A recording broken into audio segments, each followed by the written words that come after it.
اعوذ باللہ من الشیطان الرجیم بسم اللہ الرحمن الرحیم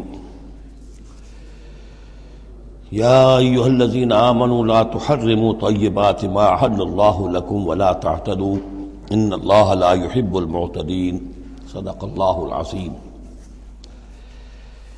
شرائع سماویہ میں کھانے پینے کی چیزوں میں حلت و حرمت، تحلیل و تحریم جو ہے یہ بہرحال ایک اہم موضوع ہے۔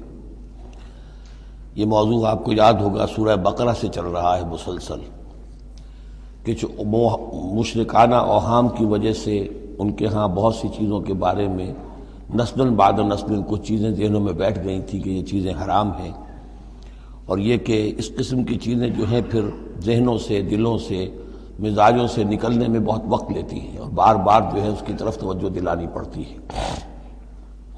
فرمایا یا ایھا الذین آمنوا، اہل ایمان، لا تحرموا طیبات ما احل اللہ لکم، نہ حرام ٹھہرا لو ان پاکیزہ چیزوں کو جنہیں اللہ نے تمہارے لیے حلال ٹھہرایا ہے، ولا تعتدوا، اور حد سے تجاوز نہ کرو۔ یہ بھی ہوتا ہے کہ کچھ لوگ اپنے تقویٰ کے جوش میں اور بہت زیادہ نیکی کے جذبے میں بھی بہت سی چیزیں کہ جو حلال ہیں ان کو اپنے اوپر حرام کر بیٹھتے ہیں۔ ان اللہ لا يحب المعتدین، یقیناً اللہ تعالی حد سے تجاوز کرنے والوں کو پسند نہیں کرتا۔ وَكُلُوا مِمَّا رَزَقَكُمُ اللَّهُ حَلَالًا طَيِّبًا، کھاؤ ان چیزوں میں سے جو تمہارے رب نے تمہیں دی ہیں، اللہ نے دی ہیں، جو حلال بھی ہیں طیب بھی ہیں، حلال ہوں قانونی طور پر، صاف ستھری ہوں، پاک ہوں۔ وَاتَّقُوا اللَّهَ الَّذِي أَنتُم بِهِ مُؤْمِنُونَ، اور اس اللہ کا تقوی اختیار کیے رکھو کہ جس پر تمہارا ایمان ہے۔ لا یؤاخذکم اللہ باللغو فی ایمانکم، یہ قسموں کے سلسلے میں سورہ بقرہ میں بھی بات آئی تھی، اب آخری حکم آ رہا ہے۔ اللہ تعالیٰ مؤاخذہ نہیں کرے گا تم سے تمہاری قسموں میں سے جو لغو ہوتی ہیں، بغیر کسی مقصد کے، بغیر کسی ارادے کے، واللہ باللہ تکیہ کلام کے طور پر استعمال کرنا، جو عربوں کی خاص عادت تھی اور آج تک ہے۔ تو اس کو ظاہر بات ہے کوئی نہیں سمجھتا کہ یہ قسم کھا رہا ہے، یہ تو گویا کہ ان کا تکیہ کلام ہے، تو اس پر مؤاخذہ نہیں ہے۔ وَلَٰكِن يُؤَاخِذُكُم بِمَا عَقَّدتُّمُ الْأَيْمَانَ، لیکن اللہ مؤاخذہ کرے گا ان چیزوں پر کہ جو تم نے قسم باندھی ہے، عقدتم، اب اس میں تاکید باب تفعیل ہے، پورے اہتمام کے ساتھ تم نے ایک بات طے کی ہے، اس پر قسم کھائی ہے۔ فَكَفَّارَتُهُ، اب اگر ایسی قسم کو توڑنا ہو تو اس کا ایک کفارہ ہے۔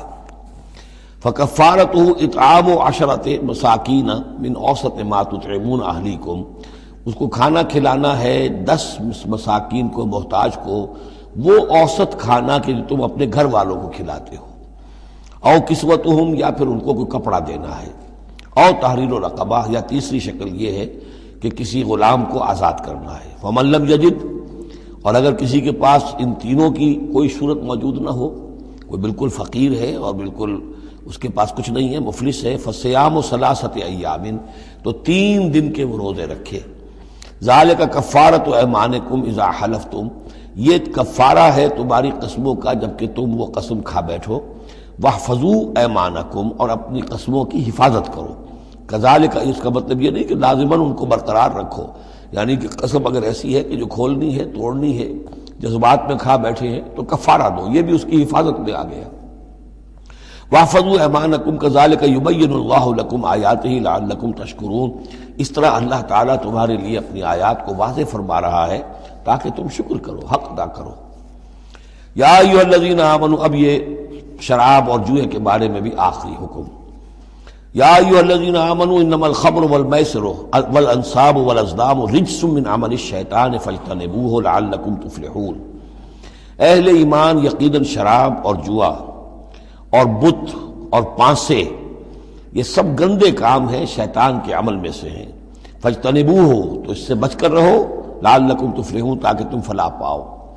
تو شراب اور جوا تو پہلے بھی آ چکا ہے، لیکن انصاب اور ازلام وہ تقسیم کرتے تھے پانسوں کے ذریعے سے اور پھر ازلام کے ذریعے سے، ان کا معاملہ وہ بھی ایک جوئے کی قسم بن جاتی تھی۔ تو ان تمام چیزوں کو جو ہے رجس من عمل الشیطان قرار دیا۔ انما یرید الشیطان ان یوقع بینکم العداوۃ والبغضاء، یقیناً شیطان تو یہ چاہتا ہے کہ ان چیزوں کے ذریعے سے تمہارے اندر دشمنی اور بغض پیدا کر دے۔ یہ بہت اہم بات ہے کہ شراب کے نشے میں بھی انسان چونکہ اپنا ہوش اور شعور کھو بیٹھتا ہے، تو اب اسے کچھ معلوم نہیں کیا بکواس اس نے کی ہے، کیا کر رہا ہے، اس سے بھی یہ ہے کہ بہت سے جھگڑے شروع ہو جائیں گے، فساد شروع ہو جائے گا۔ آپ کو معلوم ہے کہ بہت بڑے بڑے راز جو ہیں اس زمانے میں، بڑی بڑی حکومتوں کے، امپائرز کے، سپر پاورز کے، وہ شراب کے نشے میں جو ہے وہ چرا لیے جاتے ہیں اور وہ راز نکل جاتے ہیں۔ تو اللہ تعالیٰ یہ ان چیزوں سے تمہیں بچانا چاہتا ہے، اور شیطان چاہتا ہے کہ تمہارے مابین عداوت اور بغض پیدا کر دے۔ اسی طریقے سے جوئے میں بھی چونکہ آدمی دیکھ رہا ہے، وہ اس نے ہارا، پھر کچھ اور ہارا، پھر کچھ اور ہارا، ایک وقت آتا ہے کہ پھر وہ برسٹ ہو جاتا ہے غصے میں اور وہ آگ بگولا ہو جاتا ہے، اس لیے کہ ظاہر بات ہے اسے نظر آ رہا ہے کہ جو مجھ سے جیت رہا ہے وہ کسی محنت کی وجہ سے نہیں جیت رہا ہے۔ اگر تو کوئی محنت ہو، کوئی کوشش ہو، کسی نے کمایا ہو، تو ظاہر بات ہے اسے انسان گرج نہیں کرتا کہ ٹھیک ہے اس نے محنت کی ہے اور اس نے مجھ سے یہ مزدوری لی ہے یا مجھ سے یہ کمائی حاصل کی ہے۔ لیکن یہ کہ ایک وقت آتا ہے کہ پھر جواری جو ہے وہ آپے سے باہر ہو جاتا ہے۔ انما یرید الشیطان ان یوقع بینکم العداوۃ والبغضاء فی الخمر والمیسر، شیطان تو یہ چاہتا ہے کہ اس شراب اور جوئے کے ذریعے سے تمہارے مابین دشمنی اور بیر پیدا کر دے، اور اس سے بھی آگے وَيَصُدَّكُمْ عَنْ ذِكْرِ اللَّهِ وَعَنِ الصَّلَاةِ، اور یہ کہ تمہیں روکے رکھے اللہ کی یاد سے اور نماز سے۔ یہ معاملہ بھی شراب کا تو بالکل واضح ہے، لیکن یہ کہ جوئے میں بھی یہ ہوتا ہے کہ ایک آدمی دفعہ اس میں لگ جائے تو پھر یہ ہے کہ وہاں سے نکلنا مشکل ہوتا ہے، جیسے تاش کا معاملہ ہے یا اور شطرنج ہے، یہ کھیل ایسے ہیں کہ جن کے اندر لگ کر پھر انسان جو ہے ان چیزوں سے غافل ہو جاتا ہے۔ فَهَلْ أَنْتُمْ مُنْتَهُونَ، تو اب باز آتے ہو یا نہیں؟ یہ انداز جو ہے یہ بڑا سخت ہے۔ اس میں پس منظر میں کیا ہے کہ تمہیں سب سے پہلی بات جو کہی گئی تھی یسألونک عن الخمر والمیسر قل فیہما اسم کبیر ومنافع للناس واسمہما اکبر من نفعہما، تو تمہیں سمجھ لینا چاہیے تھا، اسی وقت بات آ جانا چاہیے تھا۔ جو رخ تھا اللہ تعالیٰ کی جو مصلحت تھی، شریعت کا جو رخ تھا وہ تو واضح ہو گیا تھا۔ خیر چلیے اس پر بھی تم نے نہیں مانا، پھر اگلا قدم ہم نے اٹھایا اور کہا کہ اگر شراب کے نشے میں ہو تو نماز کے قریب نہ جاؤ۔ اس سے تو پھر اب پوری طریقے سے واضح ہو جانا چاہیے تھا کہ دین کی اہم ترین چیز جو ہے وہ نماز ہے، صلاۃ و عماد الدین، دین کا ستون ہے، اور یہ جو شے ہے وہ ہمیں نماز سے روک رہی ہے، تو تمہیں چھوڑ دینا چاہیے تھا۔ بہرحال اب یہ کہ آخری بات ہماری طرف سے آ گئی ہے، فَهَلْ أَنْتُمْ مُنْتَهُونَ، تو اب بھی باز آؤ گے کہ نہیں؟ وَأَطِیعُوا اللَّهَ وَأَطِیعُوا الرَّسُولَ، اور اطاعت کرو اللہ کی اور اطاعت کرو رسول کی صلی اللہ علیہ وسلم، وَاحْذَرُوا، اور بچتے رہو۔ فَإِن تَوَلَّيْتُمْ فَاعْلَمُوا أَنَّمَا عَلَىٰ رَسُولِنَا الْبَلَاغُ الْمُبِينُ، اور اگر تم پھر جاؤ گے، پیٹھ موڑ لو گے، ہمارے اس حکم سے سرتابی کرو گے، فَاعْلَمُوا، تو جان لو، أَنَّمَا عَلَىٰ رَسُولِنَا الْبَلَاغُ الْمُبِينُ، کہ ہمارے رسول پر تو ذمہ داری ہے صاف صاف پہنچا دینے کی۔ یہ حکم اللہ کا ہے، اللہ کا حکم پہنچانا رسول کے ذمہ تھا، رسول نے پہنچا دیا، اپنا کام کر دیا۔ اب معاملہ ہوگا اللہ کا اور تمہارا، اللہ تم سے نپٹے گا، تم سے حساب لے گا۔ یہ جو اب اگلی آیت آ رہی ہے یہ بھی قرآن مجید کے فلسفہ، حکمت اور دین کی بڑی گہری باتوں کے ضمن میں بہت بنیادی آیت ہے، اور اس کا پس منظر یہ ہے کہ جب شراب کے بارے میں اتنا سخت انداز آیا کہ یہ رجسن، گندے کام ہیں، عمل شیطان میں سے ہیں، باز آتے ہو کہ نہیں، تو بہت سے مسلمانوں کو تشویش ہو گئی کہ ہم جو شراب پیتے رہے، اتنا عرصے تک پیتے رہے، یہ گندگی تو ہماری ہڈیوں میں بیٹھ گئی ہوگی۔ آج کا کوئی شخص کہے گا کہ میرا شاید کوئی سیل بھی نہ ہو جسم کا کہ جس میں شراب کے اثرات نہ پہنچ گئے ہوں، تو میں کیسے پاک ہوں گا؟ کس طریقے سے یہ چیز جو ہے اب یہ گندگی میرے جسم میں سے دھلے گی؟ تو یہ تشویش جو ہے اس کو رفع کرنے کے لیے، جیسے تحویل قبلہ کے وقت تشویش ہو گئی تھی کہ 16 مہینے جو ہم نے نمازیں پڑھی، اگر اصل قبلہ تھا کعبہ اور ہم نمازیں پڑھتے رہے بیت المقدس کی طرف رخ کر کے، تو وہ نمازیں تو ضائع ہو گئی، اور نماز ہی تو ایمان ہے۔ وما کان اللہ لیضیع ایمانکم، نہیں اللہ تعالیٰ تمہارے ایمان کو ضائع کرنے والا نہیں ہے۔ ایسے ہی یہاں ان کی دلجوئی کے لیے فرمایا لیس علی الذین آمنوا وعملوا الصالحات جناح فیما طعموا، ان لوگوں پر جو ایمان لائے اور جنہوں نے نیک عمل کیے کوئی گناہ نہیں ہے اس میں جو کچھ پہلے کھا پی چکے۔ کسی شے کی حرمت کے قطعی حکم کے آنے سے پہلے جو کچھ کھایا پیا گیا جبکہ اس کی حرمت کا اعلان نہیں ہوا تھا، تو اس کا کوئی گناہ ان پر نہیں رہے گا، یہ کوئی ان کی ہڈیوں میں بیٹھ جانے والی شے نہیں ہے۔ یہ مورل لا ہے، یہ فزیکل لا نہیں ہے۔ فزیکل لا میں تو ہوتا ہے کہ کچھ چیزوں کے اثرات جو ہیں وہ دائمی ہو جاتے ہیں، مورل لا میں تو یہ ہے کہ بڑے سے بڑا گناہ ہو، کوہ احد جتنے گناہ ہوں، صدق دل سے توبہ کی جائے سب صاف ہو جائیں گے۔ التائب من الذنب کمن لا ذنب لہ، گناہ سے حقیقی معنی میں توبہ کرنے والا بالکل ایسے ہے جیسے اس نے کبھی گناہ کیا ہی نہیں تھا، وہ تو نامہ اعمال جو ہے بالکل دھل جاتا ہے۔ لہذا اس تشویش کو اپنے قریب مت آنے دو۔ لیس علی الذین آمنوا وعملوا الصالحات جناح فیما طعموا، اب جو آ رہا حصہ، اذا اتقوا وآمنوا وعملوا الصالحات ثم اتقوا وآمنوا ثم اتقوا واحسنوا واللہ یحب المحسنین، جب تک کہ وہ تقوی کی روش اختیار کیے رکھیں اور ایمان لائیں اور نیک عمل کریں، پھر اور تقوی میں بڑھیں اور ایمان لائیں، پھر اور تقوی میں بڑھیں اور درجہ احسان پہ فائز ہو جائیں۔ واللہ یحب المحسنین، اور اللہ تعالیٰ محسنوں سے محبت کرتا ہے۔ یہ تین درجے ہیں اصل میں۔ ایک درجہ اسلام ہے، اللہ کو مان لیا، رسول کو مان لیا اور اس کے احکام پر چل رہے ہیں۔ ایک اس سے اوپر کا درجہ ہے ایمان، کہ وہ یقین کے درجے میں قلب میں وہ ایمان اتر گیا ہو اب، اور جب یہ ایمان قلب کے اندر اتر گیا ہے، وَلَٰكِنَّ اللَّهَ حَبَّبَ إِلَيْكُمُ الْإِيمَانَ وَزَيَّنَهُ فِي قُلُوبِكُمْ، تو اب انہی اعمال میں، نماز پہلے بھی پڑھ رہا تھا، اب نماز کی اور شان ہوگی، اس کی بھی اور کیفیت ہوگی، اس کی زندگی کے اندر ایک نیا رنگ آ جائے گا، صبغۃ اللہ ومن احسن من اللہ صبغہ۔ اس سے بھی آگے جا کر جب یہ ایمان اتنا گہرا ہو جائے کہ بالکل جیسے آنکھوں سے کوئی شخص کسی چیز کو دیکھ رہا ہو تو یقین ہوتا ہے، ان تعبد اللہ کانک تراہ فإن لم تکن تراہ فإنہ یراک، جب یہ کیفیت ہو جائے کہ تم اللہ کی بندگی کرو، اللہ کے لیے جہاد کرو، عمل کرو، بھاگ دوڑ کرو، اللہ کا تقوی اتنا ہو جائے کہ جیسے کہ تم اللہ کو اپنی آنکھوں سے دیکھ رہے ہو، تو یہ درجہ احسان ہے۔ حدیث جبرائیل کے جس کو کہا گیا ام السنہ، جیسے سورہ فاتحہ ام القرآن، اساس القرآن، ایسے حدیث جبرائیل ہے ام السنہ، اور ام السنہ میں یہ ساری بات آئی ہے کہ حضرت جبرائیل انسانی شکل میں حضور کی خدمت میں آئے، صحابہ کا مجمع تھا، وہاں انہوں نے سوال کیے، اخبرنی عن الاسلام، مجھے بتائیے اسلام کیا ہے۔ اسلام میں بھی ایمان تو ہے نا، قانونی ایمان، زبانی ایمان تو ہے، لیکن اس کے ساتھ اعمال علیحدہ گنے گئے۔ اس سے اوپر جب ایمان دل میں اتر گیا، اب یہ ایمان کی وہ جو شکل ہے، اس میں اب عمل کو علیحدہ ذکر کرنے کی ضرورت ہی نہیں، اس مرحلے پر آ کر لازماً عمل درست ہو جائیں گے جبکہ ایمان دل میں اتر چکا ہے اور دل میں یقین بن کر جاگزی ہو گیا ہے، اور پھر اور گہرا چلا گیا۔ یوں سمجھیے کہ جتنا جتنا درخت اوپر جا رہا ہے، جڑ نیچے جا رہی ہے نا، جڑ اور ایمان کی گہری ہوئی، اسلام سے ایمان بن گیا، اور گہری ہوئی، اب یہ تیسری منزل احسان کی اس پر فائز ہو گئی۔ تو جب پوچھا گیا کہ اخبرنی عن الاحسان، اے نبی مجھے بتائیے احسان کیا ہے، تو آپ نے جواب دیا، اور یہ جواب تین روایتوں میں تین مختلف الفاظ میں ہے۔ ان تعمل للہ کانک تراہ، ان تخشى اللہ کانک تراہ، ان تعبد اللہ کانک تراہ فإن لم تکن تراہ فإنہ یراک، یہ تینوں میں ہے۔ اللہ کی بندگی، اللہ کی پرستش، اللہ کے لیے بھاگ دوڑ، اللہ کے لیے عمل، اللہ کے لیے جہاد، یہ انسان ایسی کیفیت سے سرشار ہو کر رہا ہو گویا کہ اپنی آنکھوں سے اللہ کو دیکھ رہا ہے۔ تو جب اللہ سامنے ہوگا تو کیسے کچھ ہمارے جذبات عبدیت ہوں گے، کیسی کیسی ہماری قلب کی کیفیات ہوں گی۔ اس دنیا میں بھی یہ کیفیت حاصل ہو سکتی ہے، لیکن یہ اگر بہت کم لوگوں کو حاصل ہو تو اس سے ایک نچلا درجہ بھی ہے احسان کا، کہ کم سے کم یہ بات ہر وقت مستحضر رہے کہ اللہ مجھے دیکھ رہا ہے۔ فَإِن لَمْ تَكُن تَرَاهُ فَإِنَّهُ يَرَاكَ۔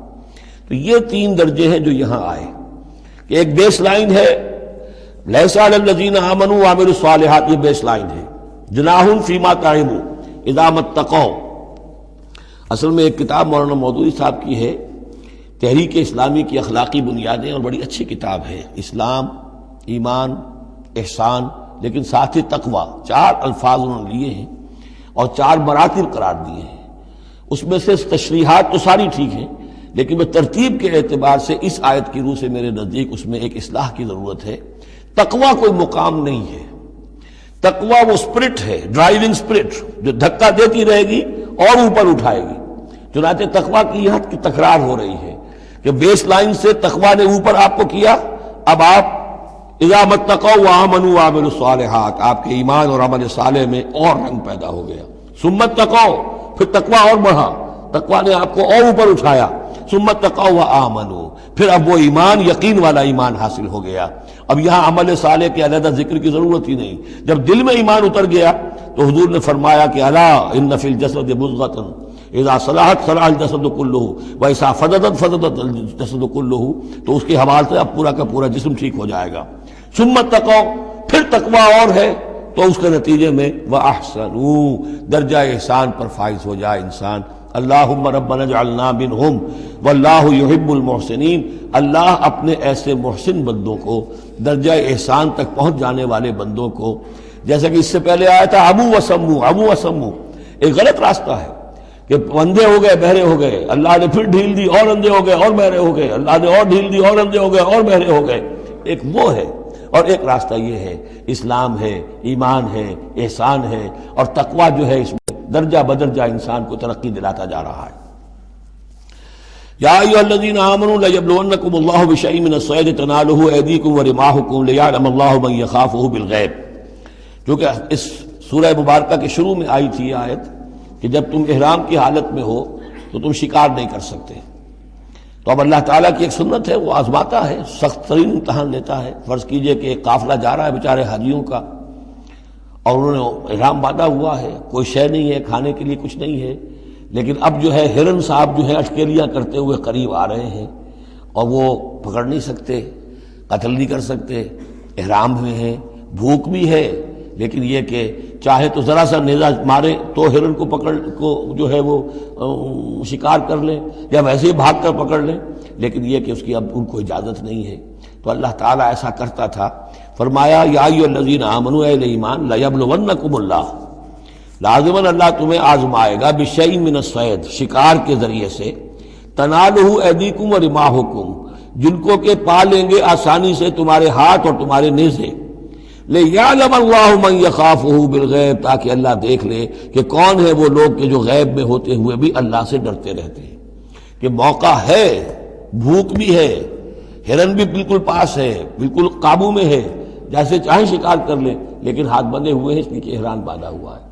تو جس کے دل میں ایمان ہوگا وہ اپنی بھوک کو برداشت کرے گا، اللہ کے حکم کو نہیں توڑے گا۔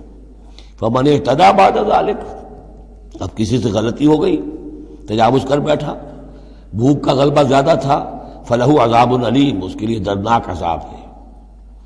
البتہ یہ کہ آگے چل کر اس کے لیے ایک کفارہ بھی بتا دیا گیا ہے۔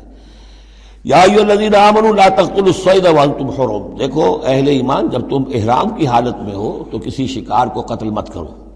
ومن قتلہ منکم، تو جو کوئی تم میں سے انہیں قتل کر بیٹھے، شکار کر بیٹھے، جان سے مار بیٹھے، متعمدن، جان بوجھ کر، فجزاء مثل ما قتل من النعم، تو پھر اس کا کفارہ ہوگا ویسا ہی ایک حیوان، ویسا ہی ایک چوپایا اللہ کی راہ میں صدقہ کیا جائے، اور وہ اس کا گویا کہ کفارہ بنا دیا جائے۔ کیسا ہے کہ اگر آپ نے ہرن مارا ہے تو پھر بکری یا بھیڑ، نیل گائے اگر مار لی ہے تو پھر گائے، اسی طریقے سے جس قسم کا، جس سائز کا اور جس اسٹیچر کا آپ نے وہ حیوان جو ہے شکار کیا، اسی کا اسے ایک برابر کا چوپایا دینا ہوگا۔ فجزاء مثل ما قتل من النعم یحکم بہ ذوی عدل منکم، دو آدمی تمہارے جو ہوں معتبر، وہ چاہیے کہ وہ اس کی گواہی دے کہ ہاں یہ جانور جو اس نے شکار کیا ہے یہ اس کے برابر ہو جائے گا۔ ہدیم بالغ الکعبہ، اور یہ ہدی ہوگی اب یہ جانور، کعبے تک اس کا پہنچنا ہے، کعبے کی نظر ہوگا یہ، او کفارۃ، یا پھر اس کا ایک کفارہ اور بھی ہے، طعام مساکین، کچھ مساکین کو کھانا کھلانا، صدقہ فطر کے حساب سے ہے یہ جو فقہا نے لکھا ہے، او عدل ذالک صیامن، یا اتنے ہی روزے رکھنا۔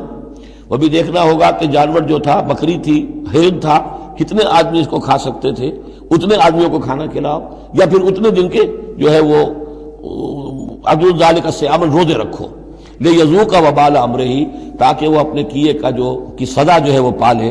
عفا اللہ عما سلف، اللہ معاف کر چکا ہے جو کچھ کے پہلے ہو چکا۔ ومن عادا، لیکن جو پھر ابھی دوبارہ کرے گا، اعادہ کرے گا، فینتقم اللہ منہ، تو اللہ تعالیٰ اس سے انتقام لے گا۔ واللہ عزیز الانتقام، اور یقیناً اللہ تعالیٰ زبردست ہے، انتقام لینے والا، بدلہ لینے والا۔ احل لکم صید البحر وطعامہ متاعا لکم، البتہ یہ کہ اگر کشتیوں کے ذریعے سے، جہازوں کے ذریعے سے حاجی لوگ آ رہے ہوں تو ان کے لیے چھوٹ ہے، وہ احرام کی حالت میں بھی جو مچھلی ہے اس کا شکار کر سکتے ہیں۔ احل لکم صید البحر، سمندر کا، دریا کا جو شکار ہے وہ تمہارے لیے حلال کیا گیا، وطعامہ متاعا لکم وللسیارہ، اور اس کا جو دریا کا کھانا ہے وہ تمہارے لیے بہت اچھا جو ہے فائدے کی چیز ہے اور سب مسافروں کے لیے۔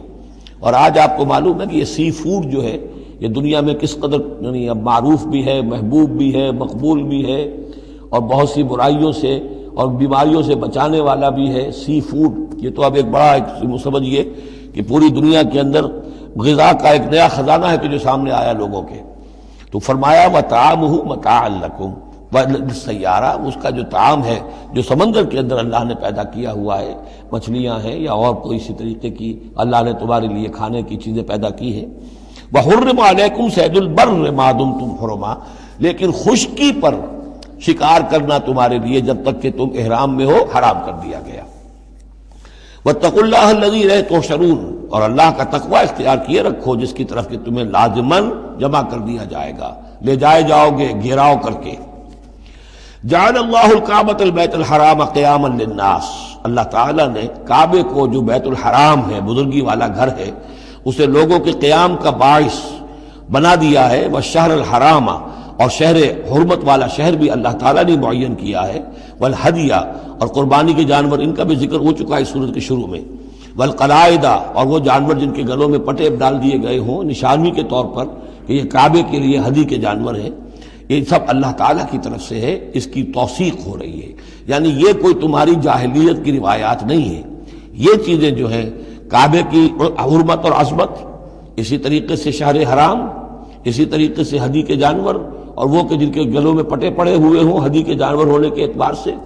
ذالک لتعلموا ان اللہ یعلم ما فی السماوات و ما فی الارض، یہ اس لیے کہ تم اچھی طرح جان لو کہ اللہ تعالیٰ کو آسمانوں اور زمین کی ہر شے کا علم حاصل ہے۔ ان اللہ بکل شیء علیم، اللہ تعالیٰ ہر چیز کا علم رکھتا ہے۔ اس کے مقابلے میں 4 چیزیں آئیں گی جو ان کے ہاں حرام ہو گئی تھی، ان کو پھر کہا جا رہا کہ اس کے لیے کوئی سند نہیں ہے کتاب میں موجود، وہ بعد میں آئیں گی۔ اعلموا ان اللہ شدید العقاب، جان لو کہ اللہ تعالیٰ سزا دینے میں بہت سخت ہے۔ وان اللہ غفور الرحیم، اور اللہ غفور الرحیم بھی ہے، یعنی اس کی تو دونوں شانیں ہیں۔ اب تم دیکھو کہ تم اپنے آپ کو کس شان کے ساتھ متعلق کر رہے ہو، کس کا مستحق بنا رہے ہو، اس کی عقوبت کا یا اس کی رحمت اور مغفرت کا۔ ما علی الرسول الا البلاغ، ہمارے رسول پر سوائے پہنچا دینے کی کوئی ذمہ داری نہیں، باقی ساری ذمہ داری اب تمہاری ہے۔ واللہ یعلم ما تبدون وما تکتمون، اور اللہ جانتا ہے جو کچھ کہ تم ظاہر کرتے ہو اور جو کچھ کہ تم چھپاتے ہو۔ قل لا يستوي الخبيث والطيب، اے نبی کہہ دیجئے ناپاک اور پاک برابر نہیں ہو سکتے۔ ولو اعجبك كثرة الخبيث، چاہے ناپاک شے کی کثرت جو ہے وہ تمہاری آنکھوں کو اچھی لگے۔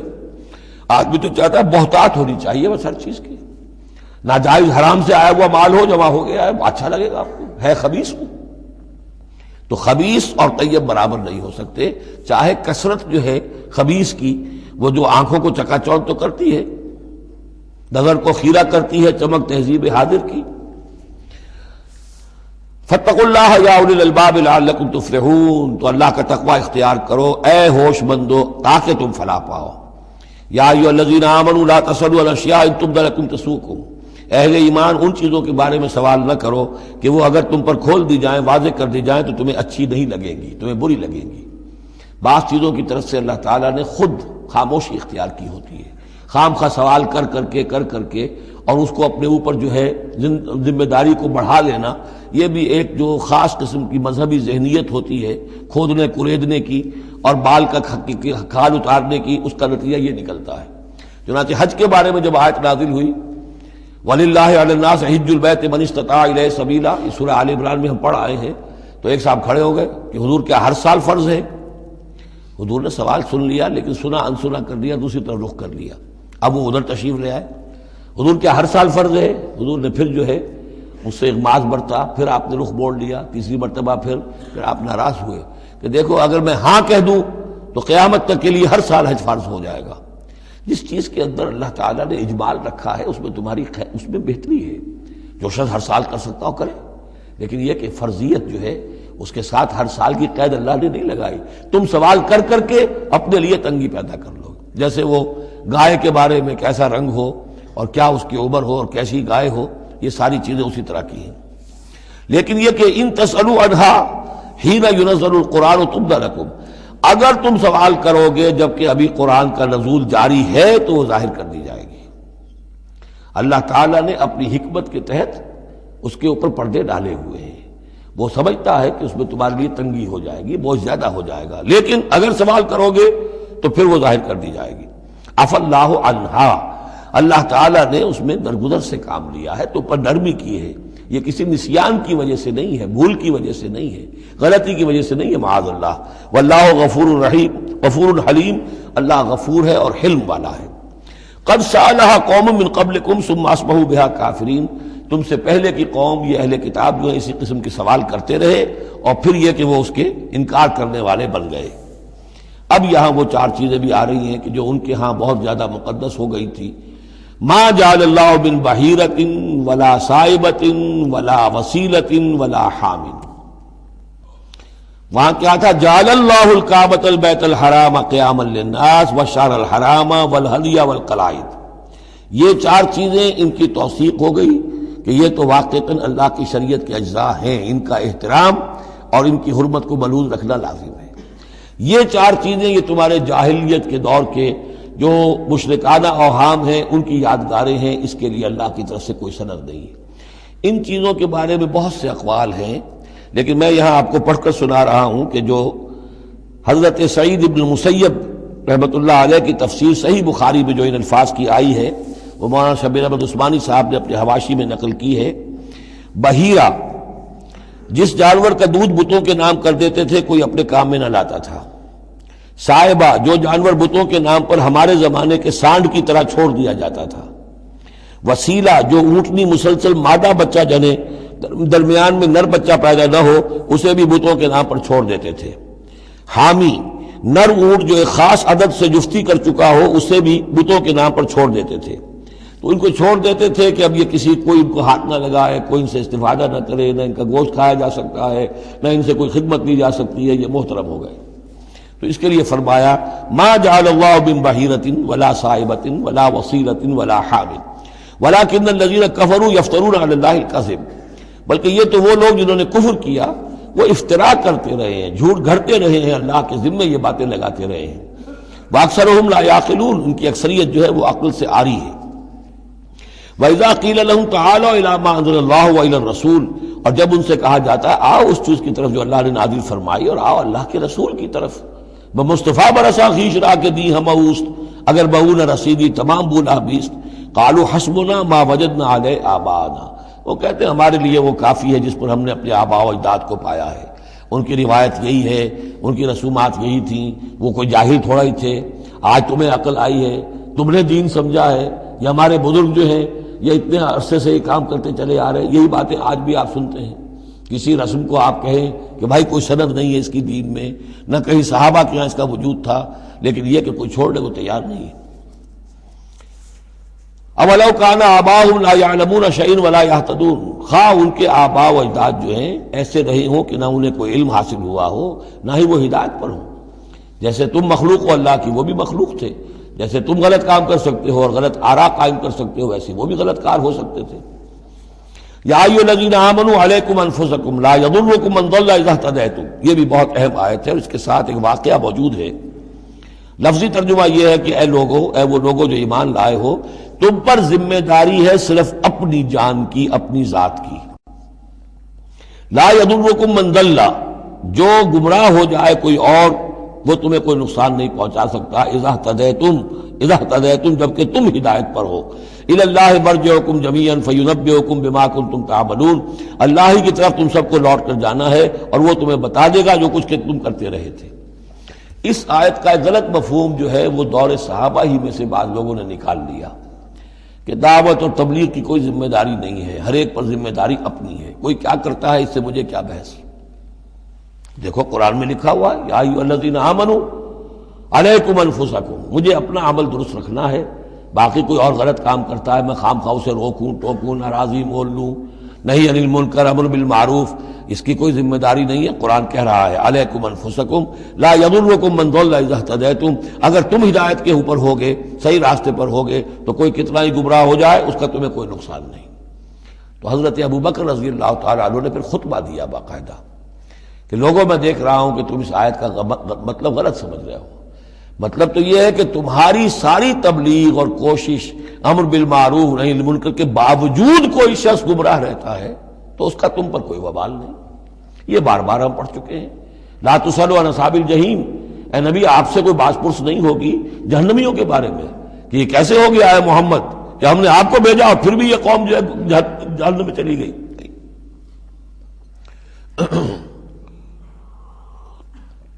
لیکن جہاں تک دعوت، تبلیغ، نصیحت، نہی عن المنکر، امر بالمعروف، یہ فرائض میں سے ہے.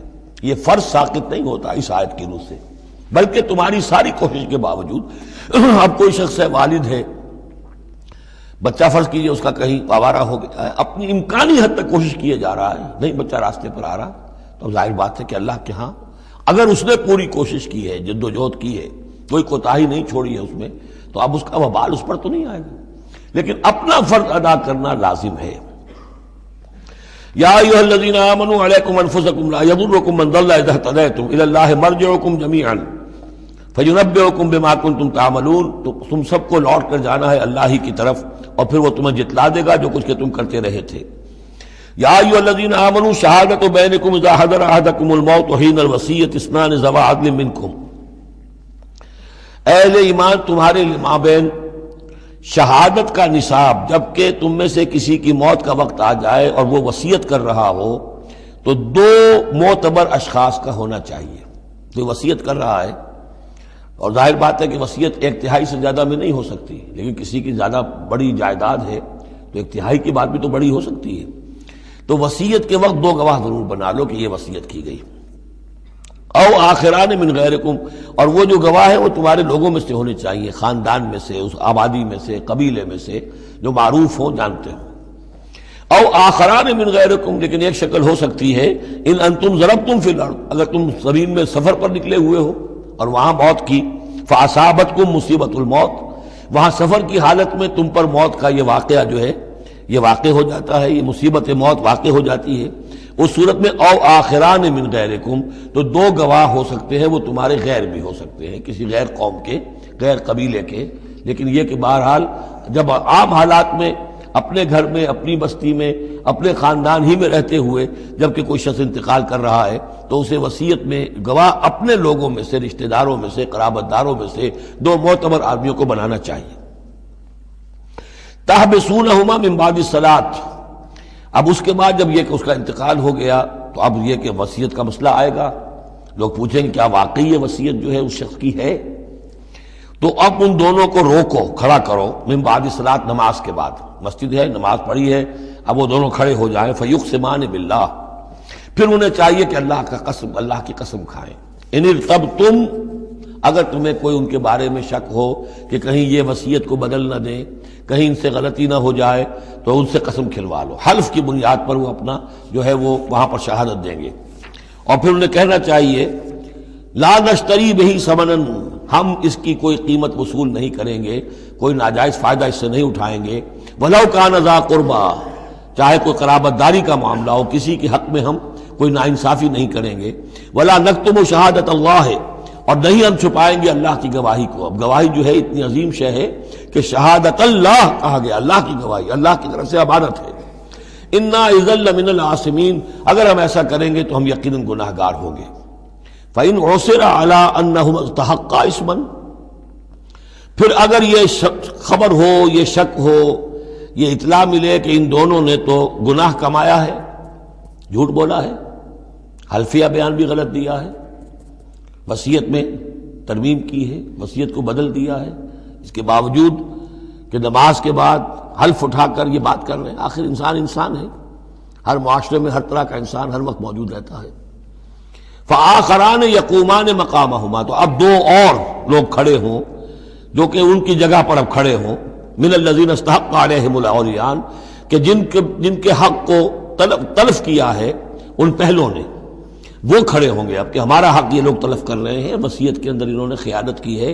فیقسمان باللہ، اب وہ قسم کھائیں گے اللہ کی لشہادتنا احق من شہادتہما، ہماری گواہی زیادہ حق ہے، برحق ہے، صحیح ہے، درست ہے ان کی گواہی سے، وما اعتدینا، اور ہم نے ہرگز کوئی زیادتی نہیں کی ہے، انا اذا لمن الظالمین، یقیناً اس صورت میں ہم ظالم ہوں گے۔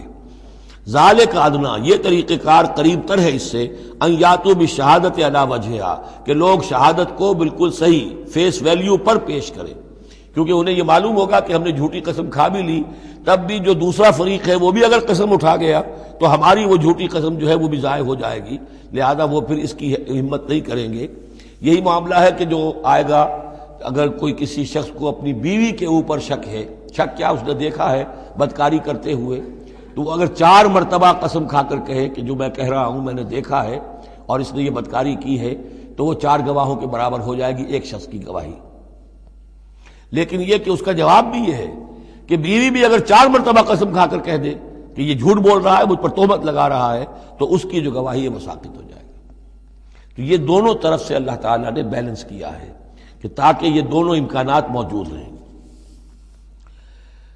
ذالک ادنیٰ ان یاتوا بالشہادۃ علی وجہہا، یہ قریب تر ہے، اس سے مناسب تر ہے کہ لوگ گواہی جو ہے وہ صحیح شکل میں پیش کریں، اور یخافوا ان ترد ایمان بعد ایمانہم، کہ انہیں یہ خوف رہے کہ قسمیں جو ہے لوٹا دی جائیں گی، الٹی کر دی جائیں گی ان کی قسموں کے بعد۔ واتقوا اللہ واسمعوا، اور ڈرتے رہو اور سنتے رہو اور سن رکھو، واللہ لا یہدی القوم الفاسقین، اللہ ایسے فاسقوں کو ہدایت نہیں دیتا۔ اب یہ آخری 2 رکوع جو ہے سورہ مبارکہ کے، اس میں جو ایک نقشہ کھینچا گیا ہے وہ حضرت مسیح علیہ السلام اور ان کے ساتھ اللہ تعالیٰ کا ایک مخاطبہ اور مکالمہ قیامت کے دن کا، اور اس کے پس منظر میں یہ گویا کہ پوری ایک داستان ایک نئی شان سے سامنے آتی ہے۔ یوم یجمع اللہ الرسل، اس دن کا تصور کرو جس دن اللہ تعالیٰ تمام رسولوں کو جمع کرے گا۔ فیقول ماذا اجبتم، اور پوچھے گا آپ لوگوں کو کیا جواب ملا تھا، آپ کی قوموں نے کیا معاملہ کیا آپ کے ساتھ۔ قالوا لا علم لنا، وہ کہیں گے ہمیں کچھ معلوم نہیں، اللہ تعالیٰ کی جناب میں زبان کھولنے سے بچیں گے۔ انک انت علام الغیوب، اللہ تو سب کچھ جاننے والا ہے، غیبوں کا جاننے والا ہے، علام الغیوب ہے، تمام چھپی باتوں کا جاننے والا ہے، تیرے تجھ پر منکشف ہے۔ اذ قال اللہ یا عیسی ابن مریم، اب خاص پیشی جو ہے وہ ہو رہی ہے حضرت عیسیٰ ابن مریم کی۔ وہ دنیا میں پوجے گئے، اللہ کے بیٹے بنائے گئے، ثالث و ثلاثہ قرار دیے گئے، لہذا اب ان کو جو شرمندگی اٹھانی پڑے گی اللہ تعالیٰ کے سامنے، اس کا نقشہ کھینچا گیا ہے۔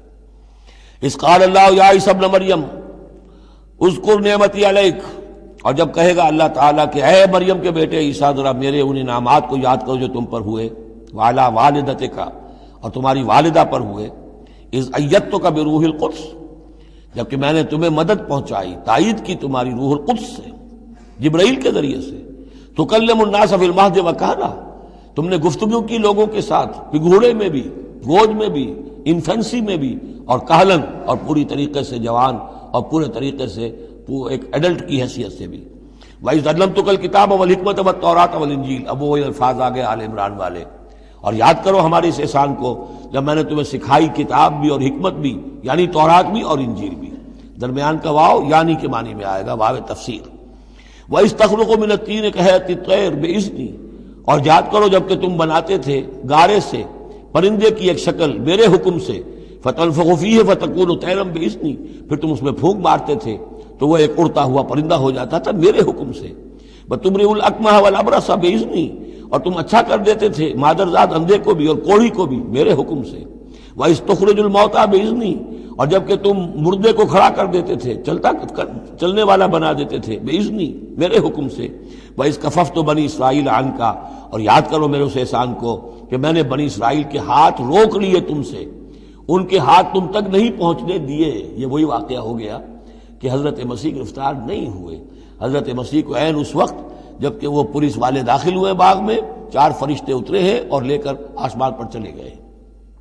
وَإِذْ كَفَفْتُ بَنِي إِسْرَائِيلَ عَنْكَ، میں نے ہاتھ روکے رکھے بنی اسرائیل کے تجھ سے۔ اِذْ جِئْتَهُم بِالْبَيِّنَاتِ، جب تم ان کے پاس آئے کھلے معجزوں کے ساتھ۔ فَقَالَ الَّذِينَ كَفَرُوا مِنْهُمْ، تو کہا ان لوگوں نے جنہوں نے ان میں سے کفر کیا، إِنْ هَذَا إِلَّا سِحْرٌ مُبِينٌ، نہیں ہے یہ تو بالکل کھلا یقیناً، إِنْ هَذَا إِلَّا، نہیں ہے یہ مگر کھلا جادو۔ وَإِذْ أَوْحَيْتُ إِلَى الْحَوَارِيِّينَ، اور پھر ذرا یاد کرو میرے اس احسان کو کہ میں نے اشارہ کر دیا، دل میں ڈال دیا وحی کی حواریین کی طرف.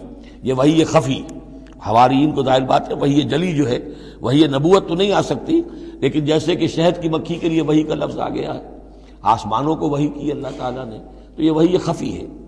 وَإِذْ أَوْحَيْتُ إِلَى الْحَوَارِيِّينَ، اور جب میں نے اشارہ کیا، الہام کر دیا حواریین کو، ان آمنوا بی وبرسولی، ایمان لاؤ مجھ پر بھی اور میرے رسول پر بھی. قالوا آمنا واشهد بأننا مسلمون، اور انہوں نے کہا کہ ہم ایمان لائے اور اے عیسیٰ آپ بھی گواہ رہیے کہ ہم اللہ کے فرما برداروں میں سے ہیں. اذ قال الحواریون، اور ذرا یاد کرو اس واقعے کو جب کہ حواریین نے یہ کہا، یا عیسی ابن مریم، اے عیسیٰ مریم کے بیٹے، حل تستطیع ربک، کیا آپ کے رب کو یہ قدرت حاصل ہے، ان ینزل علینا مائدۃ من السماء، کہ ہم پر آسمان سے ایک دسترخوان اتر آئے. قال اتقوا اللہ ان کنتم مؤمنین، تو عیسیٰ نے کہا کہ اللہ کا تقوی اختیار کرو اگر تم ایمان رکھتے ہو، ایسی دعائیں نہیں کرنی چاہیے، ایسے مطالبے نہیں کرنے چاہیے.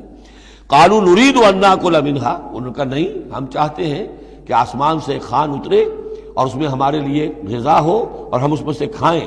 وتطمئن قلوبنا، اور ہمارے دل بالکل مطمئن ہو جائیں.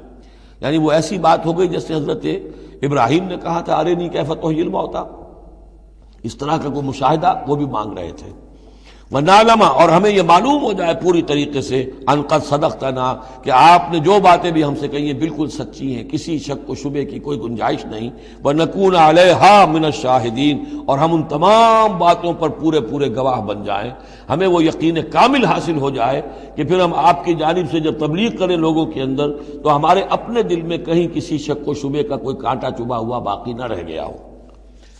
قال عیسی ابن مریم، تو اس پر حضرت عیسیٰ ابن مریم نے دعا کی، اللہم ربنا انزل علینا مائدۃ من السماء، اے اللہ، اے ہمارے رب اتار دے ہم پر ایک دسترخوان، ایک خوان بھرا ہوا آسمان سے، تکون لنا عیدن، وہ ہمارے لیے ایک عید بن جائے گا، جشن کی بات ہو جائے گی، آسمان سے خاص تیرے ہاں سے کھانا ہمارے لیے آئے، لأولنا وآخرنا، ہمارے پہلوں کے لیے بھی پچھلوں کے لیے بھی، وآیۃ منک، اور ایک نشانی بن جائے گی تیری جانب سے، وارزقنا، اور ہمیں رزق عطا فرما، وانت خیر الرازقین، اور یقیناً تو بہترین رزق دینے والا ہے.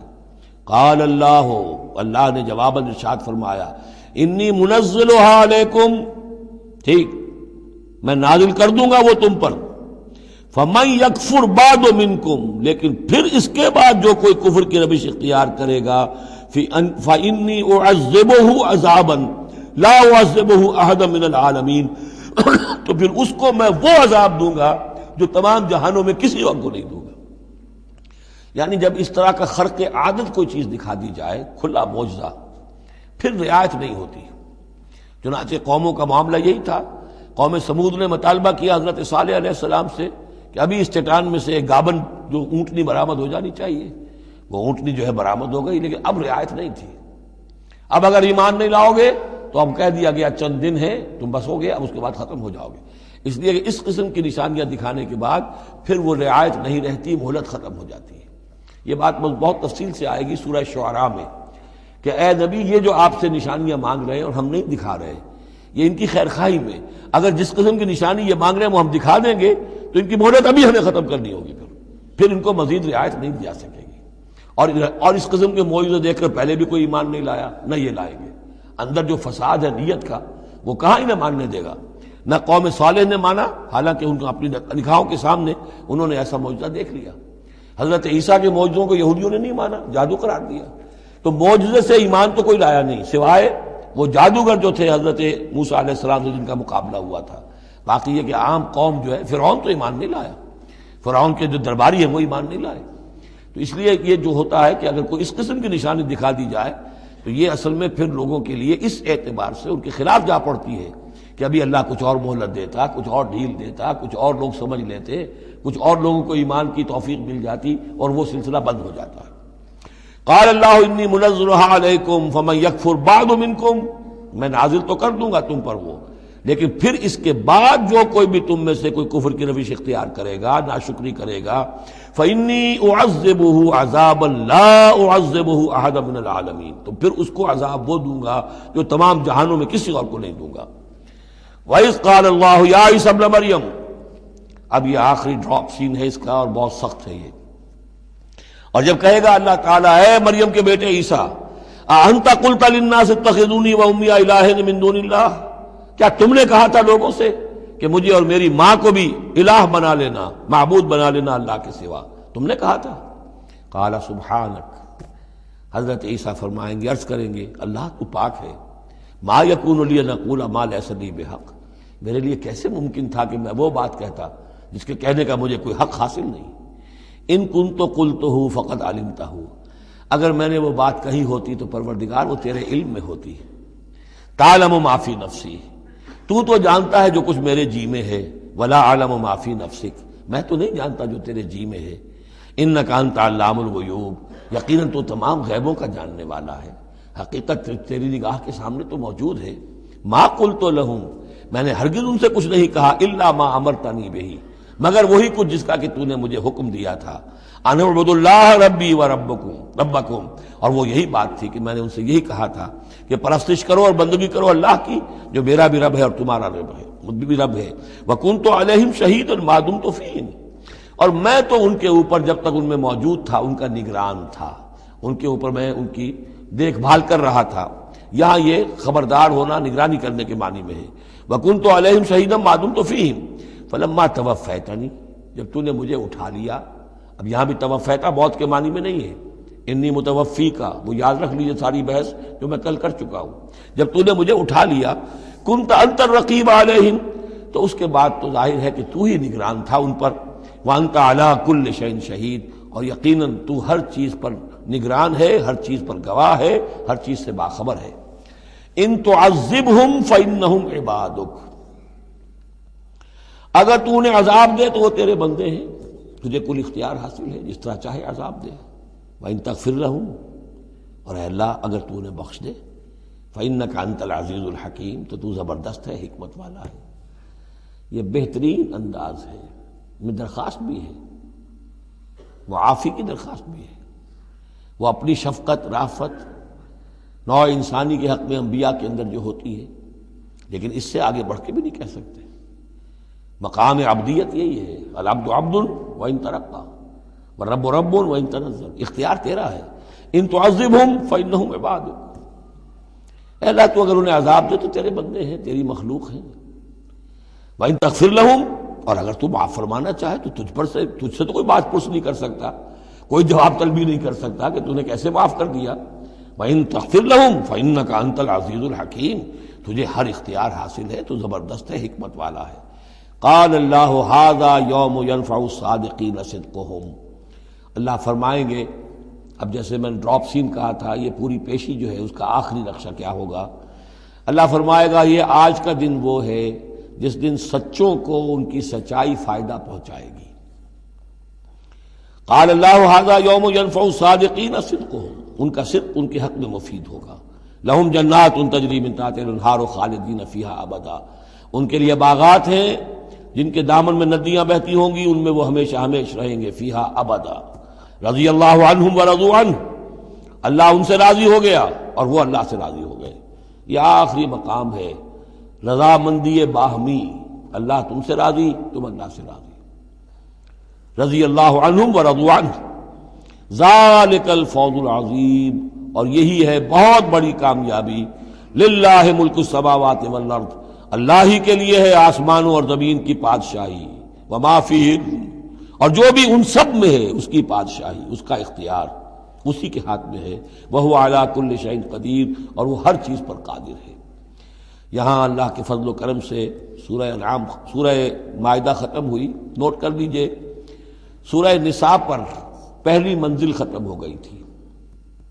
سورہ مائدہ پر مکی اور مدنی جو سورتوں کے گروپ سے ان کا پہلا گروپ ختم ہو گیا۔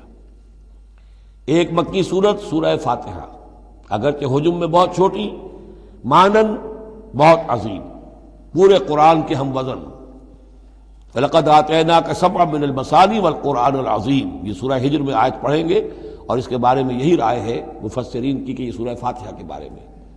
لیکن چار یہ عظیم ترین صورتیں جو ہیں جو مدنیات ہیں، بقرہ، آل عمران، نساء اور مائدہ، اور دو دو کے جوڑوں کی شکل میں۔ ان کا عمود کیا تھا؟ ایک تو شریعت آسمانی مکمل، نمبر دو اس میں اہل کتاب سے گفتگو، رد و قضا، ان پر الزام، انہیں دعوت، وہ سارا جو کچھ تھا، ان کی غلط باتوں پر تنقید، ان کی غلط عقائد کی نفی، ان کی تاریخ کے اندر جو جو اہم واقعات ہیں ان کا تذکرہ، پھر اس کے نتیجے میں ان کا معزول کیا جانا اس منصب سے جس پر وہ 2000 برس سے فائز تھے، امت محمد صلی اللہ علیہ وسلم کا فائز کیا جانا، یہ بھی آخری درجے میں اس گروپ میں یہ بات مکمل ہو گئی۔ اگلا گروپ، چونکہ چند منٹ ابھی ہمارے پاس ہے، نوٹ کر لیجئے تاکہ کل ہمیں اس پہ وقت صرف نہ کرنا پڑے۔ اگلا گروپ میں نے پہلے ہی دن آپ کو بتایا تھا کہ اس اعتبار سے بڑا متوازن ہے، اس میں 2 سورتیں مکی ہیں، 2 مدنی ہیں۔ الانعام الاعراف مکیات، الانفال التوبہ مدنیات۔ ان میں جو تقسیم ہے، جو مکیات ہیں اور مدنیات ہیں اس گروپ کی، اس میں سارا معاملہ ہے مشرکین عرب کے ساتھ۔ اب آپ یہ محسوس کریں گے سورہ انعام کو پڑھتے ہوئے کہ جیسے ایک بالکل نئے ماحول میں آ گئے ہیں۔ ہم 4 روز سے جو پڑھ رہے تھے، سورہ بقرہ، سورہ آل عمران، سورہ نساء، سورہ مائدہ، منافقین سے باتیں اور یہودیوں سے، نصارہ سے، ان سے، اب یہاں جو ہے ساری باتیں ہوں گی مشرکین عرب سے۔ یہ مکی صورتیں ہیں۔ ابھی وہاں نفاق نہیں تھا، منافقت کا کوئی ذکر بھی نہیں ملے گا آپ کو۔ ابھی اہل کتاب کا تذکرہ تو آپ کو مل جائے گا سورہ انعام کے اندر، سورہ اعراف میں، لیکن کوئی ان سے گفتگو نہیں، کوئی براہ راست خطاب نہیں۔ تو میں نے اس کے لیے اپنے ذہن میں ایک چیز رکھی ہوئی ہے کہ یہ 2 جنتیں ہیں قرآن مجید کے اندر، وَلِمَنْ خَافَ مَقَامَ رَبِّهِ جنتان۔ ایک قرآن مجید کی مکی جنت ہے، ایک قرآن مجید کی مدنی جنت ہے۔ مدنی جنت کی ہم سیر کر رہے تھے، یہ 4 دن سے ہم یہ 4 صورتیں جو پڑھ رہے تھے، یہ در حقیقت یہ مدنی قرآن ہے، مدنی جنت ہے، اس کی ہم نے سیر کی ہے۔ اب مکی قرآن میں ہم داخل ہوں گے، اور اس میں یہ جو 2 صورتیں ہیں، یہ حضور کے جو قیام مکہ کا دور ہے اس کے تقریباً آخری زمانے کی ہے۔ یہ گویا کہ اس اعتبار سے مشرکین جو تھے عرب کے اور جو بنی اسماعیل تھے، ان پر اتمام حجت اسی طور سے، جس طور سے کہ اہل کتاب پر اتمام حجت ہے ان مدنی صورتوں میں، اسی طور پر مشرکین عرب پر، بنی اسماعیل پر اتمام حجت ان 2 صورتوں میں ہے۔ پھر ان میں ایک بڑی پیاری تقسیم ہے۔ مکی صورتوں میں چونکہ ظاہر بات ہے کہ اہم ترین مضمون ایمان کا ہوتا ہے، اللہ کو مانو، اللہ کی نعمتوں کا اقرار کرو، اللہ کے رسول کو مانو، اور ان میں جو استدلال ہوتا ہے وہ شاہ ولی اللہ دہلوی رحمۃ اللہ علیہ کی اصطلاحات کے حوالے سے آپ کو بتا رہا ہوں کہ 2 طریقے سے اللہ تعالیٰ توحید کی طرف لوگوں کو لاتا ہے۔ التذکیر بآلاء اللہ، اللہ کے احسانات، اللہ کی عظمت، اللہ کی نشانیاں، اللہ کی قدرت، اللہ کی صناعیاں، یہ تو آیات آفاقیہ، آیات انفسیہ، اور اللہ کے احسانات تم پر، ان کی نعمتوں کا تذکرہ، اس کو کہتے ہیں التذکیر بآلاء اللہ، اللہ کے احسانات اور اس کی قدرت کے جو کرشمے ہیں ان کے حوالے سے یاد دہانی، تذکیر۔ اللہ تعالیٰ کا ایمان ہمارے اندر ہے، ڈورمنٹ ہے، بالقوہ ہے، سویا ہوا ہے، اسے جگانے کے لیے یہ آیات قرآنیہ آتی ہیں، اسے ایکٹیویٹ کرنے کے لیے، وہ پوٹینشیل ایمان ایکچوئل ایمان بن جائے، لیکن اس کے لیے تذکیر ہے، یاد دہانی۔ اس تذکیر کا ایک پہلو ہے تذکیر بآلاء اللہ، اللہ کی نعمتوں، اس کی صناعیوں، اس کی قدرتوں کے حوالے سے اللہ کے ایمان کی دعوت۔ ایک ہے التذکیر بایام اللہ، اللہ کے دنوں کے حوالے سے۔ اللہ کے دنوں میں سب سے بڑے دن وہ ہیں جن میں اللہ تعالیٰ نے بڑی بڑی قوموں کو تہس نہس کر دیا۔ پوری قوم نوح غرق کر دی گئی، پوری قوم عاد برباد کر دی گئی، نسیا منسیہ، پوری قوم سمود ختم کر دی گئی، چند ساتھی اہل ایمان اور وقت کے رسول بچا لیے گئے۔ ایک کشتی پر حضرت نوح اور ان کے ساتھی، محدود چند اہل ایمان، باقی پوری نوع انسانی اس وقت تک اتنی ہی تھی، ختم ہو گئی۔ اس طرح قوم عاد پوری ختم ہو گئی، حضرت ہود اور چند لوگ بچا لیے گئے۔ قوم سمود پوری ختم ہو گئی، حضرت صالح اور چند اہل ایمان بچا لیے گئے۔ قوم شعیب پوری ختم ہو گئی، مدین کے لوگ، صرف حضرت شعیب اور ان کے چند ساتھی بچا لیے گئے۔ عمورہ اور صدوم کی بستیاں برباد کر دی گئی، صرف حضرت لوط علیہ السلام اور ان کی بیٹیاں وہاں سے نکل سکی ہیں، باقی پوری قوم ختم ہو گئی۔ تو یہ ایام اللہ، آل فرعون غرق کر دیے گئے۔ یہ اللہ کی سنت رہی ہے کہ جب بھی کبھی اس نے کسی قوم کی طرف رسول کو بھیجا، نبی نہیں، رسول، جب رسول بھیج دیا گیا، اب اگر قوم نے رسول کو رد کر دیا تو پھر اس کے ساتھ رعایت نہیں ہے، پھر وہ قوم ختم کر دی جائے گی، گویا کہ ثابت ہو گیا ان میں کوئی خیر نہیں ہے۔ جیسے آپ کسی باغ میں سے پتے وتے جھاڑ جھکاڑ جمع کر کے آگ لگا دیتے ہیں تو گویا کہ یہ دنیا کے باغ کے اندر اب یہ جھاڑ جھکاڑ ہے، ان میں کوئی خیر رہا ہی نہیں۔ نبی کے رسول کے آنے کے بعد بھی یہ لوگ جو ہیں ان کی آنکھیں نہیں کھلی تو معلوم ہوا کہ اب ان کے اندر کوئی خیر نہیں ہے، تو ان کو ختم کر دیا جائے اور زمین کو پاک کر دیا جائے، یہ زمین کا بوجھ ہے، زمین کے لیے گندگی ہے، پاک کر دیا جائے۔ یہ ایام اللہ ہے جن کا ذکر قرآن مجید میں بار بار آتا ہے۔ اس کے علاوہ ایام کا معاملہ پھر ایک ابتدا ہے، ازل کے اندر کیا ہوا ہے وہ بھی تو یوم ہی ہے نا، ٹائم کے حوالے سے، اور پھر کیا ہوگا ابد میں، آخرت میں کیا ہوگا۔